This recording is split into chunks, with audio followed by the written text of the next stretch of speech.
हरिओम। नमस्कार मित्रों, प्रणाम। जय श्री राम, जय बद्री केदार। मित्रों, एक बार पुनः आपका स्वागत कर रहा हूँ श्री शिव शक्ति आध्यात्मिक चैनल पर, जहाँ पर कि मैं आपको ज्योतिष से संबंधित, आध्यात्म से संबंधित छोटी छोटी और महत्वपूर्ण जानकारियाँ उपलब्ध कराता हूँ। इसी कड़ी में मित्रों, आज मैं जन्म कुंडली के त्रिकोण भाव के बारे में बताऊंगा कि जन्म कुंडली में त्रिकोण भाव किसको कहते हैं, कैसा फल त्रिकोण भाव में बैठे हुए ग्रह प्रदान करते हैं। तो वीडियो प्रारंभ करने से पहले आपसे पुनः निवेदन है, चैनल को सब्सक्राइब जरूर करें, वीडियो को अंत तक देखें और यदि आपको ठीक लगती है तो अन्य लोगों तक भेजने के लिए वीडियो को शेयर भी करें, लाइक भी करें और साथ साथ में कमेंट भी अवश्य करें। तो मित्रों, आओ चर्चा करते हैं जन्म कुंडली के त्रिकोण भाव के फलों के बारे में। त्रिकोण भाव वैदिक ज्योतिष में त्रिकोण भाव को भी शुभ भाव माने जाते हैं। त्रिकोण भाव दरअसल में त्रिकोण भाव में आने वाले धर्म भाव कहलाते हैं। त्रिकोण भाव 3 भाव ये होते हैं, तो इनको धर्म भाव कहा जाता है। अब इन 3 भाव में कौन कौन है? एक तो है प्रथम भाव, जिसको लग्न कहेंगे, लग्न भाव। दूसरा है पंचम भाव, उसको संतान का भाव, विद्या बुद्धि का भाव। और तीसरा है नवम भाव, इसको भाग्य भाव कहते हैं। ये तीनों जो कोणों पे स्थित होते हैं, त्रिकोण इनका बनता है, इसलिए इनको त्रिकोण भाव कहते हैं। अब प्रथम भाव जो है वो स्वयं का भाव है। इस प्रथम भाव से स्वयं के बारे में जानकारियां मिलती हैं। दूसरा भाव है पंचम भाव। तो पंचम भाव जातक की कलात्मक शैली को दर्शाता है कि जातक की बुद्धि किस प्रकार से है, कैसे कलात्मकता या चतुरता जातक के अंदर है, या पंचम भाव से। और नवम भाव भाग्य भाव तो है, परंतु भाग्य भाव के साथ साथ सामूहिकता का परिचय भी देता है। समूह में किस प्रकार का सम्मान, मान सम्मान व्यक्ति को मिलता है, तो ये नवम भाव से प्राप्त होता है।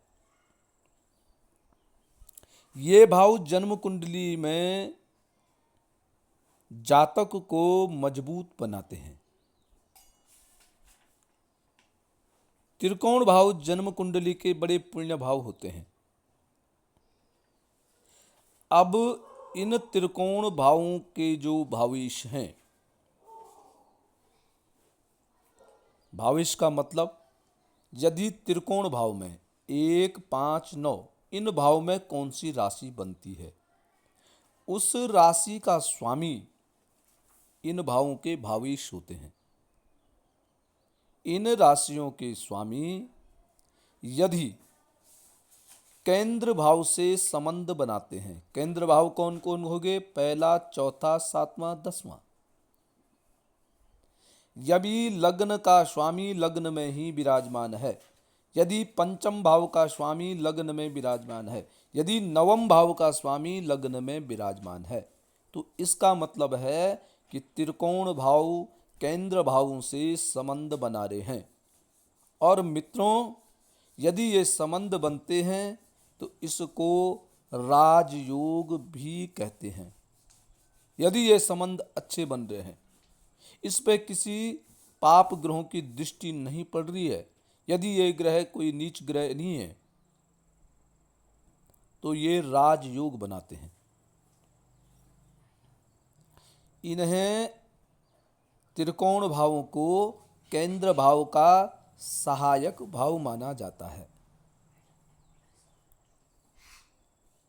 केंद्र में कहीं कोई ग्रह खराब स्थिति में है और त्रिकोण भाव में वही ग्रह ठीक स्थिति में है, तो ये त्रिकोण में बैठे हुए ग्रह केंद्र भावों को सहायता प्रदान करते हैं और उन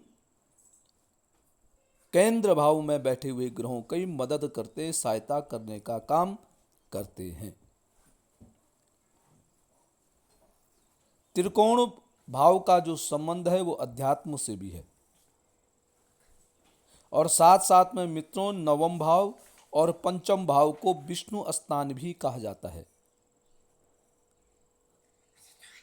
इसलिए इनका महत्व जन्म कुंडली में बहुत ही महत्वपूर्ण हो जाता है। अब त्रिकोण भाव में जैसे लग्न है, ये त्रिकोण भाव है लग्न। यदि लग्न का स्वामी त्रिकोण भाव का स्वामी त्रिकोण भाव में ही बैठे हुए हैं तो मित्रों यह भी राजयोग के समान फल प्रदान करते हैं।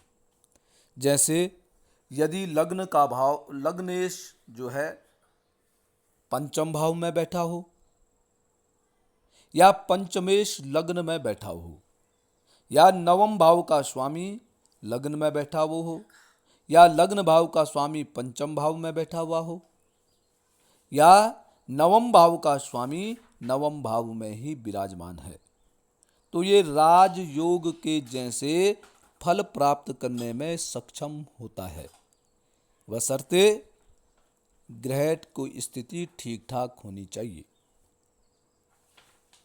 और यदि मित्रों यही त्रिकोण भाव में बैठे हुए ग्रह या इन त्रिकोण भाव में बैठे हुए ग्रहों के स्वामी यदि नीच स्थिति में है, पाप ग्रहों से दृष्ट हैं, तो फिर इसका जो फल है इस फल में कमी आ जाती है। हमारे त्रिकोण भाव ठीक होने चाहिए, यदि ठीक नहीं है तो इनके उपाय अवश्य करो। त्रिकोण भाव हमारे मजबूत होने चाहिए। जिस प्रकार के केंद्र भाव हैं, केंद्र भाव मजबूत होने चाहिए, वैसे त्रिकोण भाव भी जन्म कुंडली में ठीक स्थिति में होने चाहिए, जिससे कि हमारा जीवन यापन ठीक चले, हमारी बुद्धि, हमारा भाग्य, हमारा आत्म सम्मान हमें सदैव प्राप्त होता रहे। यह काम करते हैं त्रिकोण भाव में बैठे हुए। धन इत्यादि परिपूर्ण मात्रा में है, परंतु यदि सम्मान में कमी है तो फिर जातक का जीवन यापन ठीक ढंग से नहीं चल पाता है।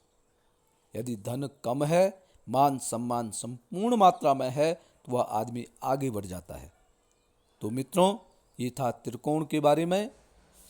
आज के लिए बस इतना ही। कल पुनः किसी नई जानकारी के साथ आपके सामने प्रस्तुत होऊंगा। तब तक के लिए नमस्कार, प्रणाम, जय श्री राम, जय बद्री केदार।